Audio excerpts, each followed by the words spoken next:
Message যদিহে আপুনি delete কৰে তেনেহলে এতিয়াৰে পৰা সাৱধান হ'ব। ভাৰত চৰকাৰে প্ৰণয়ন কৰিবলৈ লোৱা এখন নতুন আইনৰ অধীনত হোৱাটছএপ অথবা এনে ধৰণৰ ছচিয়েল নেটৱৰ্কিং সাইটৰ মেছেজ ডিলিট কৰাটো আইন বিৰুদ্ধ হিচাপে গণ্য কৰা হ'ব।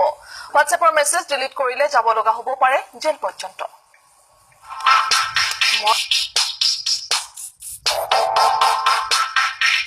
আপুনি হোৱাটছআপ ব্যৱহাৰ কৰে নেকি?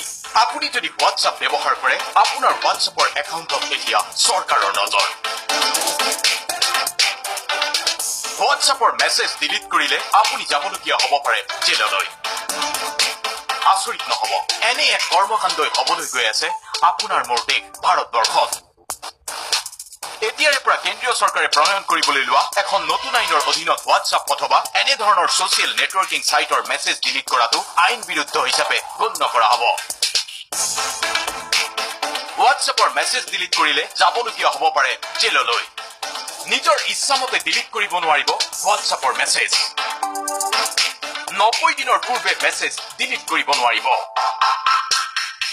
ভাৰত চৰকাৰে প্ৰণয়ন কৰিবলৈ লোৱা চৰকাৰৰ নেশ্যনেল এনক্ৰিপশ্যন টেকনলজি আইনৰ আধাৰত